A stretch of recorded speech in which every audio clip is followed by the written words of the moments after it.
Hi there, good afternoon. My name is Tom Proggett and I'm from the Government Actuaries Department, and I'm here to talk to you today about Examland's subway system project, and in particular to compare two companies, Raillink and Trainway, who are in the final stage of the tender for this project. Okay, before we start, I'd just like to check that everybody can both hear me okay and also see the slides behind me. Excellent. Okay then, so let's crack on with the presentation. Well, what's on today's agenda? First of all, a bit of a recap of the project itself, so we can all know where we're starting from, and also a brief introduction of the two companies, Raillink and Trainway, involved in the final stage of the tender. From here, we'll have a look at the profitability of the project under the two companies. And we'll also look at the sensitivity of that profitability to a couple of key factors. We'll also look at other considerations, not necessarily financial factors, which might affect the decision-making process. And there should be some time at the end for some conclusions that we can draw from today's presentation, as well as some time for some questions as well. I'd just like to say, if there are any questions throughout the presentation, don't feel you have to wait to the end, and do jump in and we'll try and deal with them there and then. Okay, so let's start with a bit of an introduction, as promised. So what actually is this project? Well, it involves the construction of a new underground subway system in Examland, the capital city of Examland to be precise. It involves government revenues and costs, so the costs associated with the construction of the new subway would be borne by the government, but equally the revenues associated with ticket sales, that sort of thing in future, will also be received by the government. The companies involved, well, on the one hand we've got Raillink, whose plans are perhaps more modest, involving slightly lower costs but resulting in slightly lower revenues.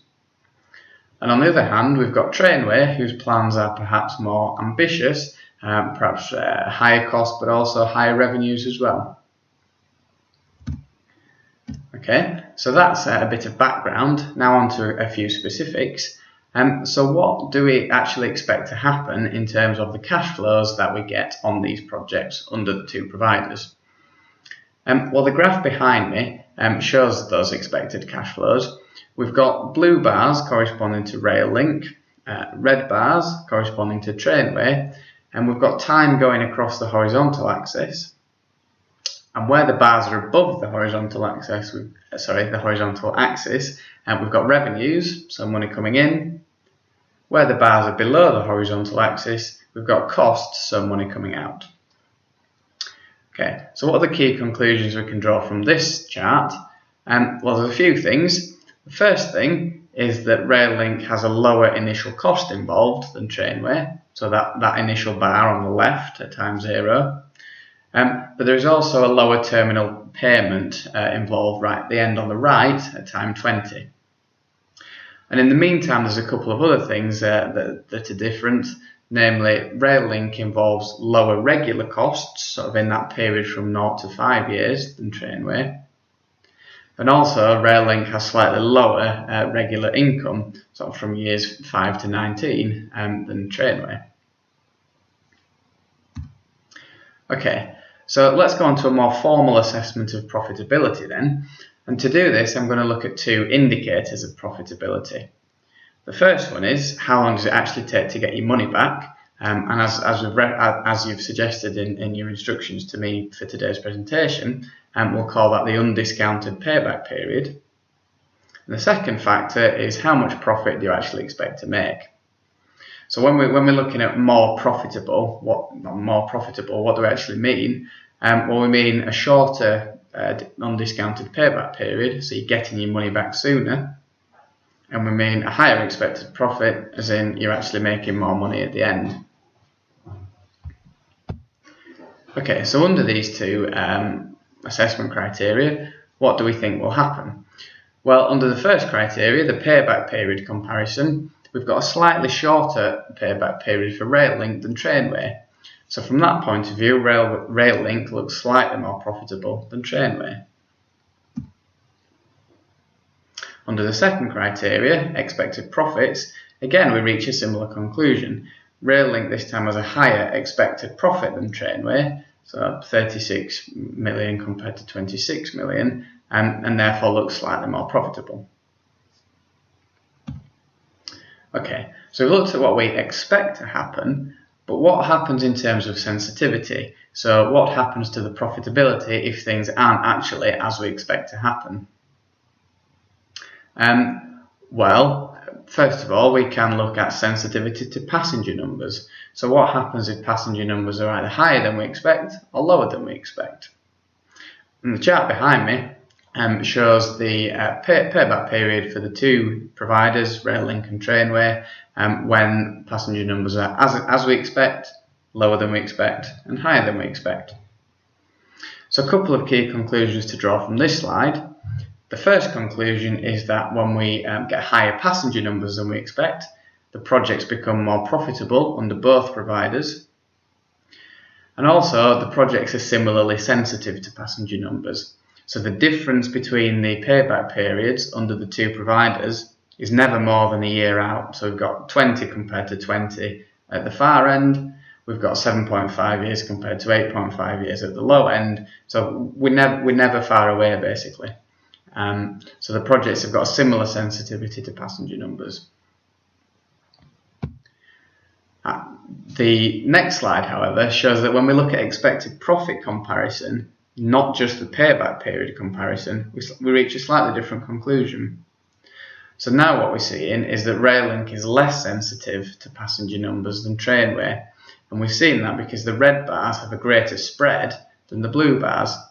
So for example, with higher than expected passenger numbers, the red bar is higher than the blue bar. But with lower than expected passenger numbers, the red bar is lower than the blue bar. So the conclusions again here, we've got higher passenger numbers is more profitability with both projects, but rail link is less sensitive to passenger numbers than trainway. Okay, so that's sensitivity to passenger numbers. What about sensitivity to another factor, namely discount rate? Well, the first thing to say is we're only looking at expected profit now, because with the payback period we weren't using any discounting, so there's no sensitivity there to discounting. When we look at expected profit and the sensitivity to discount rate, we reach a similar conclusion as to what we just did for passenger numbers, and that's that rail link is less sensitive. Before we saw it was less sensitive to passenger numbers. Now we're seeing it's less sensitive to discount rate. And that can be seen again because the red bars corresponding to trainway are more widely spread. So higher on the left as you look at the slides, but lower on the right as you look at the slides than they are for rail link. So we've got lower discount rate is more profitability, and we've got rail link is less sensitive to discount rate than trainway. Okay, so we've looked purely at financial impact and profitability there. There are some other factors that we might want to take into account in the decision-making process. So for example, rail link is more environmentally friendly than trainway. There's also a shorter time to implement, so 3 years for rail link compared to 5 years for trainway. And that might be popular, for example, for political reasons, re-election at the next election, something like that. On the trainway side, we've got fewer capacity constraints if very high passenger numbers, and that's mainly because for rail link, once the passenger numbers get very high, they start to become more costs involved in terms of upgrading the system to cope with those passenger numbers, and there are no such constraints with trainway. We've also got greater scope to extend across the city in future, should the desire be there to do that with trainway, than we have for rail link. Okay, so what conclusions can we draw from today's presentation? Well, rail link is expected to be more profitable, and we've seen that both in terms of time to get your money back, but also the expected profits we expect to make at the end. And as well as the higher expected profitability, we're seeing that profitability is less sensitive with rail link than it is for trainway. And in terms of less sensitive, we mean less sensitive to passenger numbers and less sensitive to discount rate. But finally, there are additional considerations, not necessarily financial, environment, that sort of thing, which may actually affect the decision-making process. Okay, well that concludes my presentation for today. I'd like to now open it up for you if you have any questions to ask me about anything from the presentation.